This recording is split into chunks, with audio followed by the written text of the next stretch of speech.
commencer ma conférence. J'aurais pu faire ça.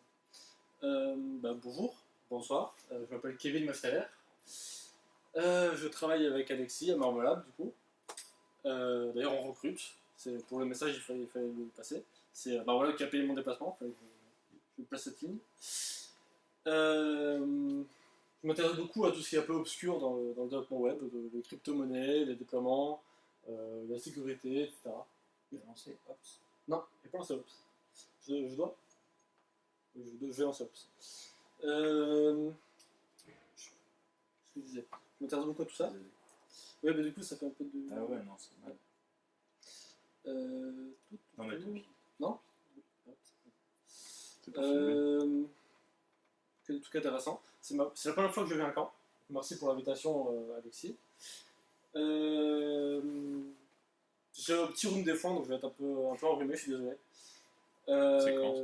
Ouais. Voilà. Comme c'est la première fois que je viens ici, j'aimerais bien vous connaître aussi un petit peu. Si vous voulez, je vous poser d'autres questions. Qui parmi vous est développeur? Qui code? D'accord. Qui est sysadmin DevOps? D'accord. 2, 3, à peu près. Pour monter en puissance. Qui sont coach agile, autres, manager, lead dev. Ça ne lève pas trop les bras. Moi aussi, j'ai une confession un peu honteuse à vous faire. Quand je suis arrivé à Marmelab, donc j'ai fait un peu d'intégration, etc. J'ai été assigné à un premier projet.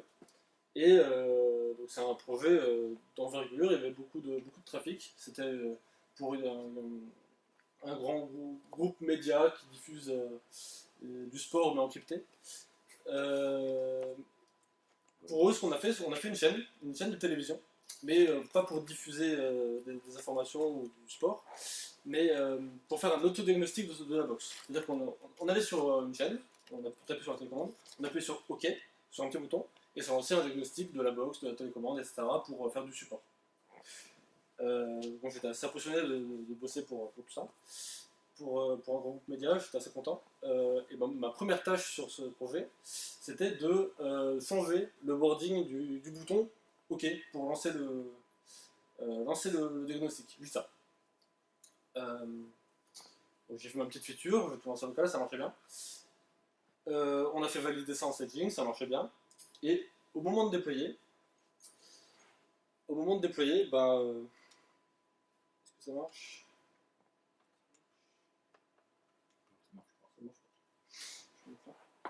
Au moment de déployer, voilà.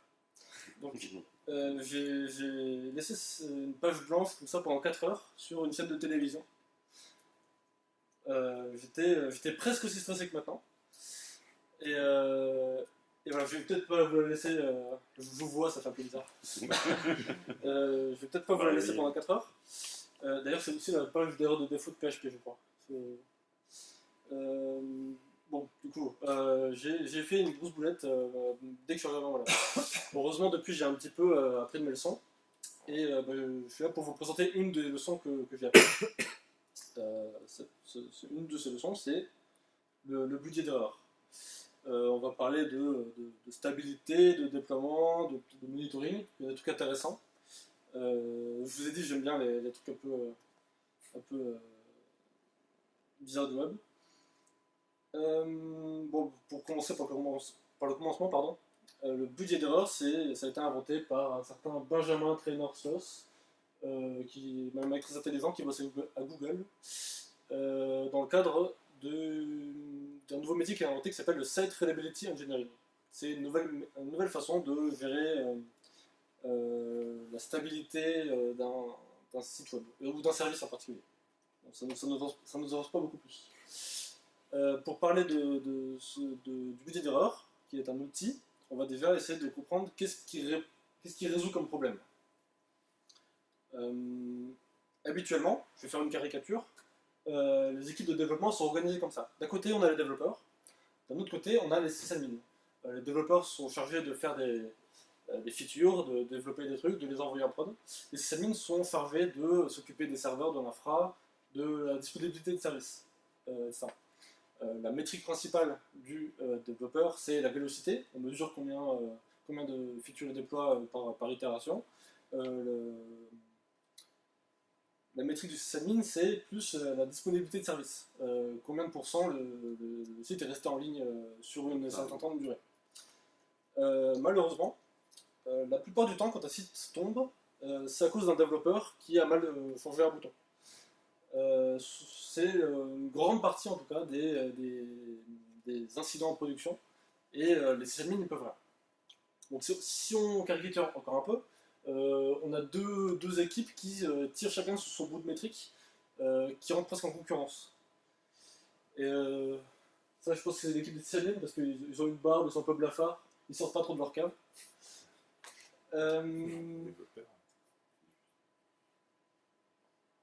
Voilà. Donc ça, c'est une problématique assez courante. J'ai un peu exagéré les traits, mais c'est une problématique assez courante dans des équipes formées par des silos.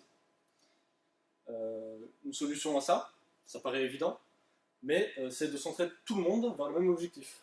En tout cas, tout le monde doit s'intéresser à ce qu'il n'y ait pas d'incident en production. C'est tourner tout le monde vers cet objectif-là. D'ailleurs, les utilisateurs, ils veulent un site stable, mais ils veulent un site stable, en fait. Mais il ne faut pas seulement un site stable. Les utilisateurs, ils veulent un site stable, mais qui soit aussi utile. Donc il faut aussi laisser une marge de manœuvre aux développeurs pour déployer. Donc c'est un équilibre qui n'est pas facile à avoir, à gérer. On va voir si le budget d'erreur peut aider à ça, à trouver un équilibre entre vélocité et disponibilité de service. Alors comment un budget d'erreur se forme? On va voir ça. Mais avant de nous occuper de nos petits soucis de développeurs et de sysadmins qui sont un petit peu qui tirent le bourrichon dessus, ce qu'il faut absolument dans un premier temps, c'est savoir ce que vos utilisateurs ont besoin. Tous les services n'ont pas les mêmes objectifs. Si vous prenez par exemple une API météo, ce qu'elle aura le plus besoin, sa première fonctionnalité, ce sera d'être disponible. Parce que n'importe qui doit avoir besoin de contacter l'API à n'importe quel moment. Par exemple, si vous faites tourner une base de données en ligne, votre objectif, être tout le temps disponible, s'il y a un incident en production, ce sera moins grave que de perdre une donnée. C'est pour ça que l'objectif numéro 1 pour une base de données, quelqu'un qui a un service de base de données, ce sera d'avoir des données consistantes. Et ce sera sa métrique principale, la consistance des données. Au contraire, si on prend une application d'échange boursier, s'il y a une fois de temps en temps une mauvaise valeur, c'est pas très grave. Par contre, on a absolument besoin que l'application soit rapide, parce que les métiers dans la bourse, c'est très très rapide, ça se compte en millisecondes, et il y a des enjeux énormes qui se jouent en des secondes, même si les données ne sont pas super exactes. Donc, avant de vous intéresser entre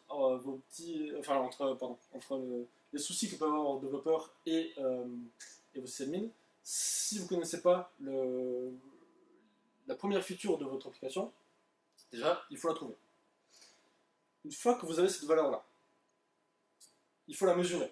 Parce que ce qui ne peut pas être mesuré ne peut pas être corrigé. C'est sûr. Mais si quelqu'un vous demande mesurer la disponibilité de votre site, ça ne se mesure pas. On peut prendre on peut prendre un chronomètre et chronométrer le temps le temps où votre site est down ou le temps où votre site est allumé. Il n'y a pas un mec qui va tenir le chronomètre comme ça pendant 24 heures sur 24. Alors on peut trouver des métriques qui se rapprochent le plus de la valeur. Par exemple, un exemple pour la disponibilité de service, c'est compter le nombre de requêtes total et de prendre la partie qui tombe en erreur. On compte les erreurs et on le pondère par rapport au reste. Donc une petite formule, la disponibilité c'est l'uptime par rapport à l'uptime plus le downtime. C'est le temps accessible sur le temps total. Bon.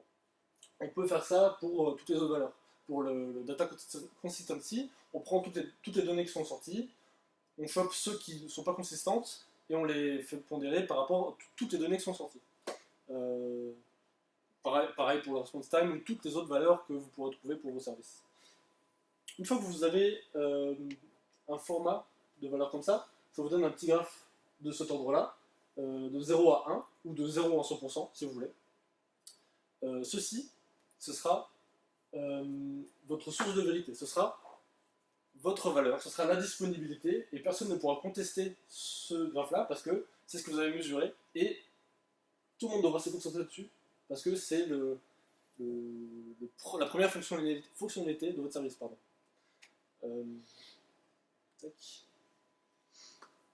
Voilà, donc c'est la deuxième chose à faire. Première chose, trouver une valeur à mesurer. C'est sur quoi se concentrer. Deuxièmement, la mesurer et avoir un format utile et utilisable. Ensuite, une fois qu'on a notre indicateur des niveaux de service, c'est un peu coupé en bas. Cette valeur-là s'appelle un indicateur des niveaux de service ou service level indicator. Une fois qu'on a cet indicateur-là, on peut essayer de chercher un objectif à atteindre pour cet indicateur. Comme c'est l'objectif le plus crucial, j'entends déjà les product owners ou les CEO dire eh ben, il nous faut du 100%. C'est l'objectif ultime, concentrez-vous sur ça. Comme ça, on peut mettre un beau logo sur notre homepage en disant nous on est disponible tout le temps. Ça marche tout le temps. Mais ça marche pas. C'est pas possible, c'est impossible. Il y a plusieurs raisons à ça. Déjà, c'est un objectif irréaliste. Être 100% disponible, c'est pas possible. C'est trouver un seul service qui n'a jamais été down, vous ne trouvez pas, c'est pas possible. Un autre point négatif pour chercher un objectif 100%, c'est que si on vise un objectif 100%, on va mettre tellement de moyens dans cet objectif-là, qui n'est pas atteignable, qu'on va mettre trop de moyens et que ça va faire plus de mal que de bien au service que vous voulez faire. Et ce qui risque de sauter le premier, c'est la vélocité. C'est-à-dire qu'on va garder un état super stable et on va pas jamais risquer de déployer de nouvelles features. Ce qui est très mauvais. Et puis de toute façon, ce qu'on a mesuré là, le slide d'avant, c'est le downtime non planifié. C'est pas s'il y a des erreurs pendant une maintenance, on va pas les mesurer. Sous nous, ce qu'on cherche, c'est la disponibilité de service. Alors, si vous avez prévenu par exemple vos utilisateurs que de temps en temps il n'y aura pas de service, c'est pas une interruption de service, c'est pas un incident en production. Donc se concentrer sur 100% d'objectifs pour votre valeur clé sur votre service, c'est pas atteignable. Par contre, on peut se concentrer sur des objectifs comme 99% ou 3,9, 4,9, 7,9%. C'est une mesure assez connue dans le monde de la haute disponibilité. Ce que je disais, pardon. Bon, ça peut paraître beaucoup, 99% ou 99,99999%. Mais sachez déjà que probablement, il est admis communément dans ce monde de la haute disponibilité que pour passer d'un palier à l'autre, il faut mettre 10 fois plus d'efforts pour atteindre un palier suivant. Et d'ailleurs, c'est pour ça que 100% c'est pas possible, parce qu'il faudrait une infinité de neuf, et donc une infinité d'efforts à atteindre pour essayer de choper les 100%. Parce qu'aucune boîte n'a un budget infini, donc on mettra jamais ça. Et puis, à Marmolab, on se concentre beaucoup sur la vélocité, mais j'ai pu calculer. Enfin, notre métier, c'est pas du tout la disponibilité, on n'a pas de sysadmin, on ne gère pas les infrastructures. Pourtant, j'ai calculé que sur nos projets à long terme, donc plus d'un an, on atteint les 3,9, donc 99,9 à peu près. Ce qui est pas mal, mais on pourrait faire beaucoup mieux si on se concentrerait 10 fois plus, par exemple, sur la disponibilité. Voilà, donc, je récapitule. Trouvez la valeur de votre service, ce qui l'a fait rendre unique, mettez-la en première fonctionnalité, mesurez-la, comme ça personne ne pourra le mentir dessus. Et ensuite, mettez un objectif dessus.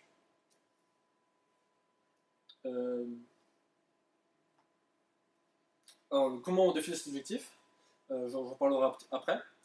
Mais en tout cas, une fois qu'on a un objectif, un service level d'objectif, on obtient un budget d'erreur.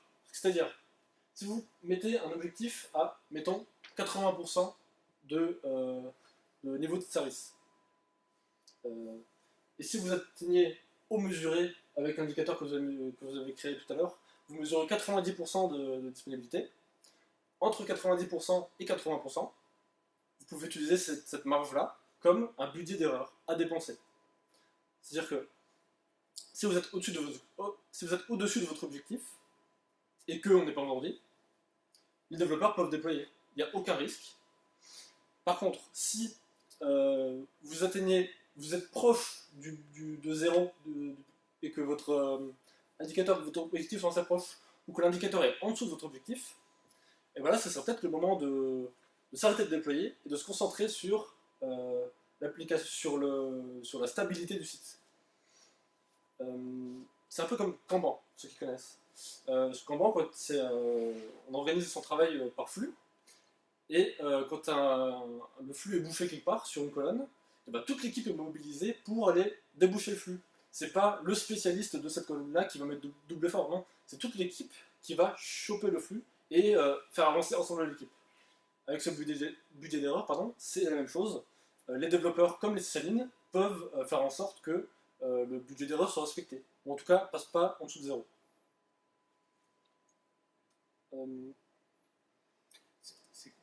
Qu'est-ce que c'est? Alors, le SLIO et le SLO. Alors le SLI, le SLI et le alors, SLO. le Service Level Indicator, c'est ce que tu mesures, c'est la disponibilité réelle de ton application.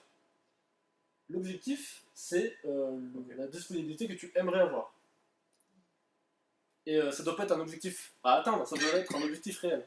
C'est-à-dire que souvent les managers aiment bien avoir des objectifs au-dessus de ce qui existe actuellement.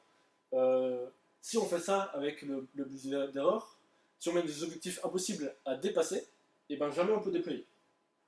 Il y a une relation entre les objectifs de budget d'erreur qu'on se met et le déploiement. C'est vraiment de corréler ça. C'est du déploiement ou c'est de la feature? Ta feature, si tu la déploies pas, elle n'aura jamais en prod. C'est bien. Après, tu peux coder derrière. Si tu déploies en staging, il n'y a pas d'impact sur la production. Il n'y a pas d'impact sur la disponibilité de service de ton service. Je ferai un exemple plus tard parce que c'est assez théorique. Hein. D'ailleurs, je vais récapituler. Premièrement, il faut connaître ce que votre service a besoin, ce que vos utilisateurs ont le plus besoin sur votre service. Il faut le mesurer, cette valeur réelle devient le Service Level Indicator, donc votre indicateur de niveau de service. Ensuite, une fois que vous avez cet indicateur-là, vous pouvez choisir un objectif de niveau de service, donc Service Level Objective. Et ensuite, il faut aligner le comportement des équipes sur cet objectif. Si c'est risqué que le budget d'erreur est proche ou en dessous de l'objectif, et ben on ne déploie pas. On se concentre sur le refactoring, sur le debug, sur la stabilité du service. Mais si c'est pas risqué, et ben allons-y. Même si on déploie et que ça casse quelque chose, on a mesuré qu'on ne risque pas de casser l'objectif. Il y a plusieurs avantages à ça. Au budget d'erreur, pardon. Il y a plusieurs avantages à ça, c'est que, premièrement, on l'a expliqué au début, c'est que les développeurs et les sysadmins ont le même objectif. Déjà, ils se tirent plus dans les pattes parce qu'ils ont la même responsabilité. Ensuite, ça crée une métrique objective qui peut être utilisée non seulement par les devs et les sysadmins, mais aussi par le product owner pour avoir l'état réel du niveau de service de votre service, de votre application. Ça peut être aussi utile pour le service légal, parce que quand on fait du B2B par exemple, souvent ce que les clients attendent du prestataire de service, c'est d'avoir des service level agreements et de s'engager sur un niveau de service. Avec ça, ça peut être fait parce que vous avez un indicateur de niveau de service. Vous mettez un objectif un peu en dessous de votre indicateur actuel pour avoir de la marge pour déployer. Mais vous pouvez mettre aussi un service level agreement bien au-dessus de votre indicateur actuel. Ça, du coup, vous êtes sûr que vous ne dépassez pas un certain taux d'erreur pour les clients, et en même temps, vous conservez une marge de manœuvre pour les développeurs pour qu'ils puissent déployer. Donc, le budget d'erreur peut servir à équilibrer certains objectifs assez facilement. Il y a d'autres avantages à ça, d'autres avantages avec cet outil, cette méthode, c'est que souvent les développeurs, comme on mesure la vélocité chez eux, ils sont très tentés de faire beaucoup de features très vite. Mais il y a un moment, il faut savoir s'arrêter et refactorer ce budget d'erreur-là, le budget d'erreur. Quand vous passez un budget d'erreur à niveau 0 ou que votre objectif n'est pas atteint, ça légitime le fait de refactorer, de stabiliser l'application, de faire des tests. Ça légitime beaucoup de choses. Et en plus, ça lui donne du temps. C'est-à-dire que on ne va pas stabiliser l'application n'importe quand, c'est que quand l'application n'est pas stable. Et en plus, c'est prouvé, c'est métrique. Les développeurs peuvent aller chez le PO et dire bah là, on ne peut pas déployer parce que l'application n'est pas stable, sinon on aura des répercussions sur l'objectif. Excuse-moi, je vais t'interrompre un instant. Tu parles de déploiement. Là, par exemple, la métrique de disponibilité, c'est une mesure qu'on va avoir principalement sur le système en production, dans un premier temps. Imaginons qu'on travaille sur une nouvelle feature qui potentiellement peut amener des erreurs, même si le code est bien testé, parce que les situations de test sont différentes de la production. Comment est-ce que je fais le parallèle en fait entre les métriques que je souhaite obtenir en production et comment je fais pour savoir en fait mon code, ce qu'il va donner en production, si je le mets pas en production?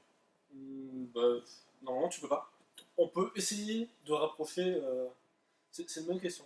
On peut essayer de rapprocher un environnement de staging et de production au maximum, mais tu n'auras jamais le même trafic, tu n'auras jamais les mêmes conditions. Donc là, c'est une métrique qui concerne principalement la production. Mais tu peux avoir un estimatif si tu mesures pareil en staging. Mais par contre, il faut du trafic, il faut des données, il faut essayer d'avoir les mêmes conditions. Quoi. Mais en production, en général, on met pas les mêmes moyens qu'en staging. Donc, Ton budget d'erreur, tu ne calcules pas sur le staging.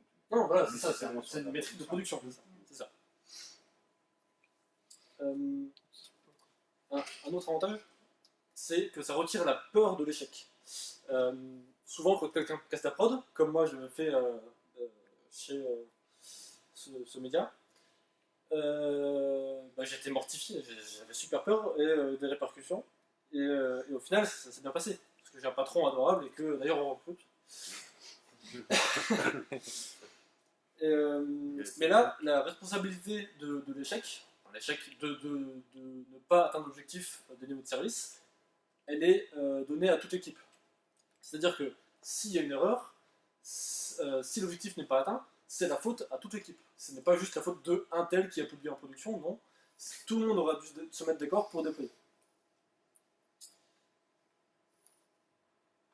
Ensuite, dernier point, il faut itérer. C'est-à-dire que le niveau d'objectif, enfin l'objectif de niveau de service, pardon, n'est pas fixe. C'est comme la vélocité à chaque sprint. Il faut qu'elle change d'un sprint à l'autre. Ici, on peut aussi faire des itérations et revoir l'objectif de niveau de service toutes les 2 semaines, tous les mois, tous les quartiers, tous les ans, peu importe. Mais il faut que ça bouge. Par exemple, on s'est basé sur un indicateur de niveau de service de 80% pour définir l'objectif à 75%, on va dire.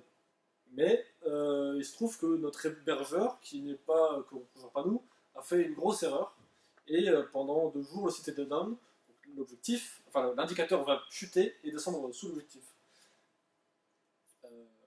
Un mois après, maintenant qu'on a cette information-là, on peut reprendre le niveau de service, l'objectif de niveau de service, pardon, en le baissant un petit peu pour prendre en compte le cas d'un incident hébergeur. Il ne faut surtout pas négliger les causes extérieures dans le niveau de service. Voilà. Ça fait beaucoup de blabla. On va passer à une démo.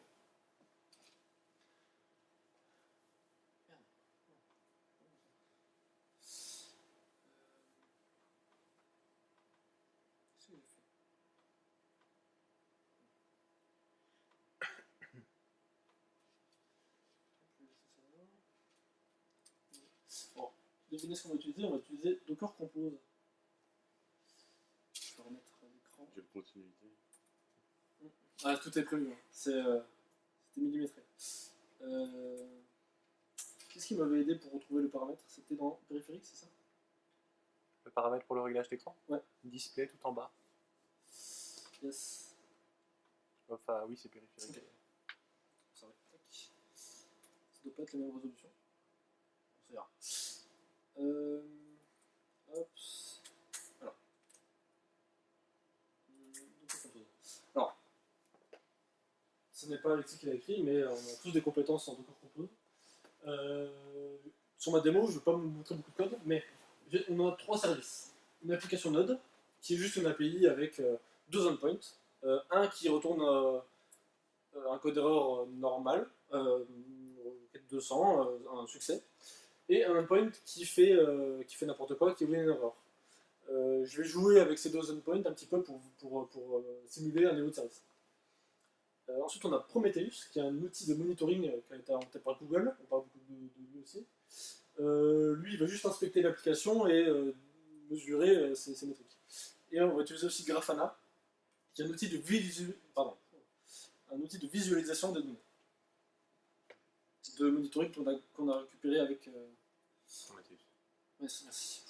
C'est dur. Donc, on va faire... bon, je vais utiliser un makefile, mais pour montrer les commandes, c'est juste ça. On fait un docker start, docker compose start, qui est pareil que up. Hops. Voilà. Hops. Donc il me lance mes 3 services. On va aller sur Chrome. Tac, tac. Donc, mon API tourne sur le port 4000. J'ai 2 endpoints. Le premier endpoint c'est 200. Il me répond OK. Et j'ai une deuxième endpoint qui s'appelle 500 qui me répond au cas où. Voilà. J'ai préparé ma conférence, donc j'ai créé un serveur Prometheus qui lui va juste inspecter mon application. Donc il a 2 targets. Il s'inspecte lui-même et mon application Node. Il me dit qu'il est up, donc tout va bien. Je peux aller demander à mon application, tiens, combien de succès as-tu? Il va me répondre, discute. Il va me répondre 1, parce que je l'ai appelé qu'une fois. Et combien d'erreurs as-tu? Hop, 1, pareil. Bon, si je remets hop, 200 et que je lui demande, c'est quoi, combien de succès as-tu? Tac, tac. Il va me dire 2, parce que j'ai appelé 2 fois. Voilà, donc on a notre service de monitoring. On va lancer un petit Grafana sur le port 3000. Admin, le mot de passe c'est sans doute Toto.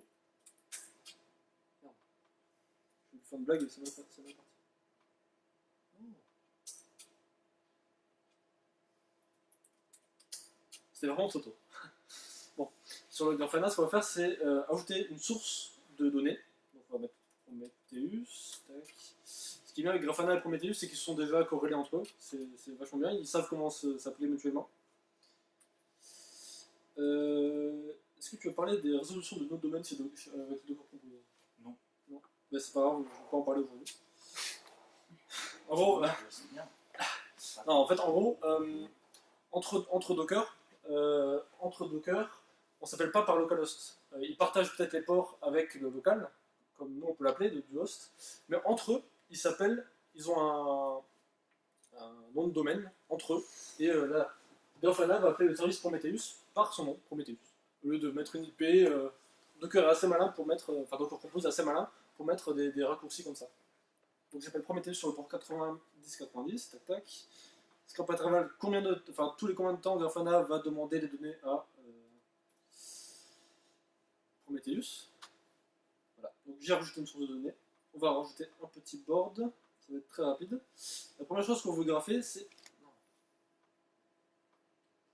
C'est pas du texte, c'est l'évolution des succès. Donc, j'ai une très mauvaise résolution.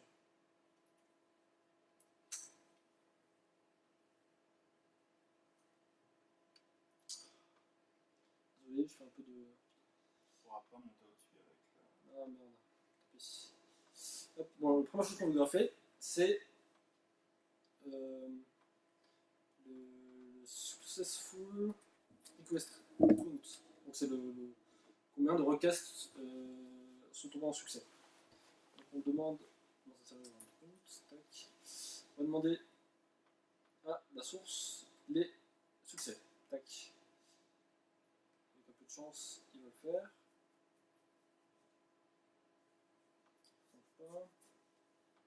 Si, ça marche. On Voilà, donc on graphe les requêtes qui ont bien marché. On va juste mettre ça sur 15 minutes et on va rafraîchir toutes les 5 secondes. Tac, tac. Voilà, donc là on a les requêtes qui ont marché. Ensuite on va mettre les requêtes qui n'ont pas marché. Hop, on va éditer pareil. Hop. Request count. Tac, pareil. Hop, error. Count. Voilà. Voilà. Une fois qu'on a ça, nous ce qu'on a dit qu'on voulait faire, c'est mesurer la disponibilité de notre API. Si on se souvient de la formule, on a mis le taux de succès sur le taux de succès plus le taux d'erreur. Donc on va faire ça comme sur le slide. Petit graphe, tac, tac. On va mettre en bas, s'il te plaît. Tac. Je galère un petit peu. Tac, hop. On va éditer. Tac, tac. Donc là, ce sera la disponibilité. Ce sera la validité. On a dit que ce serait un pourcentage dont les valeurs iront de 0 à 1 et minimum 0, 1. Voilà. Donc, la formule qu'on avait dit, c'était app success sur app success plus le taux d'erreur. Et voilà. Donc là, on a la disponibilité de service de notre API. On voit qu'au départ, tout allait bien, on n'a eu qu'une requête de 100%. Ensuite, on a fait une erreur, donc elle est redescendue de 50%. Puis j'ai refait une requête sur le succès, donc c'est tombé autour de 60%. Je me suis trompé, en bas, c'est pas la disponibilité. Ici, c'est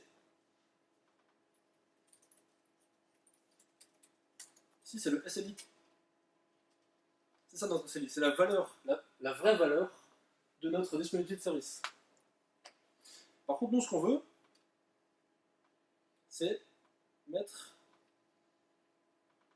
un service level objective. On va évaluer toutes les une seconde plutôt. Tac. Prendre notre valeur.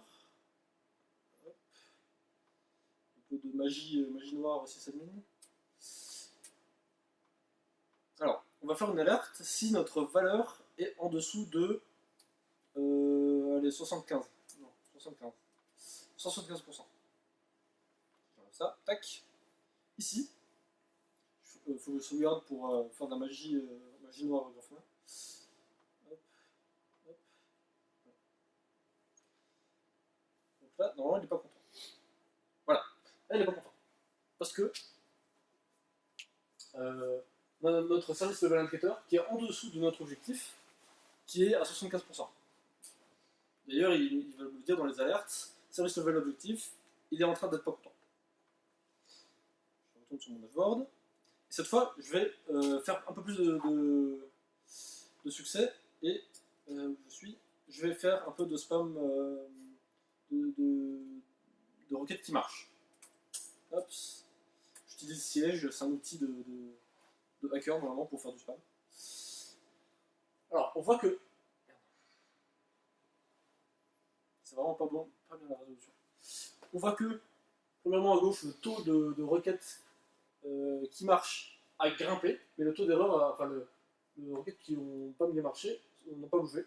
Et du coup, le taux de notre disponibilité a grimpé, parce que du coup on a explosé le taux de service. Il ne doit pas être à 100, il est à 99,36. C'est une proportion assez réelle d'ailleurs. Là on a quoi? On a même pas 1% d'erreur. C'est un taux assez courant dans les services. Alors, on s'est dit que notre service il marche quand même vachement bien. Donc, on se dit, on déploie, mais là on fait plus beaucoup de refactoring. Donc on va peut-être remonter un petit peu notre objectif de niveau de service. Donc on retourne dans le SLO. On va le dire, allez, 85, ce sera pas mal. Comme ça, on aura le temps de le voir venir. Hop, je sauvegarde pour la magie noire. Hop, tac. Voilà. Maintenant, il y a Kevin qui déploie son bouton et qui pète la prod pendant 4 heures. On va spammer un petit peu dans l'autre sens. Hop, voilà. Donc là, normalement, le taux devrait chuter. Enfin, en tout cas, le taux d'erreur a monté, mais le niveau de service, lui, a chuté. Notre objectif est complètement pété. Là, c'est peut-être un bon moment de se dire, on va peut-être baisser le niveau de service et on va se concentrer sur le refacto, le debug, etc. Mais dans des conditions un peu plus réelles, c'est plus du 90% qui prime. Je vais essayer de faire ça. Voilà. C'est plus de ces ordres-là qui devraient arriver. Dans des conditions normalement réelles, si vous n'avez pas codé comme des pieds ou qu'il n'y a pas une catastrophe naturelle dans les data centers d'Amazon, ça devrait plus se rapprocher de quelque chose comme ça. Un niveau de service entre 99 et 100%, très souvent. Et un objectif qui tourne autour de ça. Non, j'ai dit 2 fois l'objectif. Un objectif qui tourne autour de ça, autour de 99 et 100%, pardon, et normalement, un indicateur légèrement au-dessus pour pouvoir équilibrer ces deux-là. Voilà. Je vais essayer de ça tourner un petit peu. Je vais retourner à la présentation, on a bientôt fini. Tac. Tac. Tac. Tac. Ouais, il faut. Ça va comme ça. Hop. Je suis perdu dans mes trucs. C'est la démo. Vous pouvez la trouver sur un repo. Tout est là. Un petit mot sur le Site Reliability Engineering. Donc, si vous vous rappelez bien, c'est là où c'est dans ce cadre-là que le budget d'erreur a été inventé. Donc, c'est utilisé par toutes les grosses boîtes qui ont besoin de disponibilité, ou en tout cas de gérer et de monitorer la disponibilité. Donc c'est Google, donc c'est parce que c'est eux qui l'ont inventé. Microsoft, ils se sont dit que c'était pas mal, du coup ils l'ont utilisé aussi. Stack Overflow aussi. J'ai contacté ces messieurs sur Twitter, ils ont dit qu'ils étaient disponibles pour les questions posées, et ils se portent garant pour moi, parce que moi je ne vais pas utiliser ça en production, ils se portent garant pour moi que la méthodologie marche. On était à React Europe 2018 avec Alexis, et j'ai eu l'occasion de rencontrer des petits Français qui ont un petit nombre de trafic, assez volumineux en vrai, et les deux utilisent aussi le SRE. J'étais assez étonné, je pensais qu'ils étaient sur des méthodes DevOps classiques, mais en fait, le DevOps et SRE ne sont pas du tout conflictuels. D'ailleurs, le SRE et cette méthode-là, ça pourrait être une implémentation du DevOps. D'ailleurs, ça peut totalement entrer dedans. D'ailleurs, je vous invite à utiliser le budget d'erreur dans vos boîtes. Pour les problématiques que je vous ai expliquées, vous n'avez pas besoin d'être un SRE pour ça. Bon, évidemment, il n'y a pas que eux qui utilisent le SRE. Toutes ces boîtes-là, et bien plus encore, en fait, c'est toutes celles qui ont vraiment besoin de gérer la disponibilité de service et qui ont un nombre de clients qui les nécessitent. Ils ont tous des équipes de Site Reliability Engineer et des équipes de DevOps pour gérer l'infra.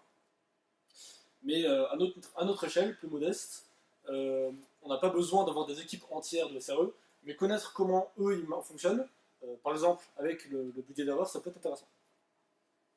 C'est pour ça que je vous recommande le livre Site Reliability Engineering, avec mon accent très prononcé, qui se présente comme ça, il est assez bon, mais pour faire en entier, j'ai fait un article de blog qui résume un petit peu ce que c'est.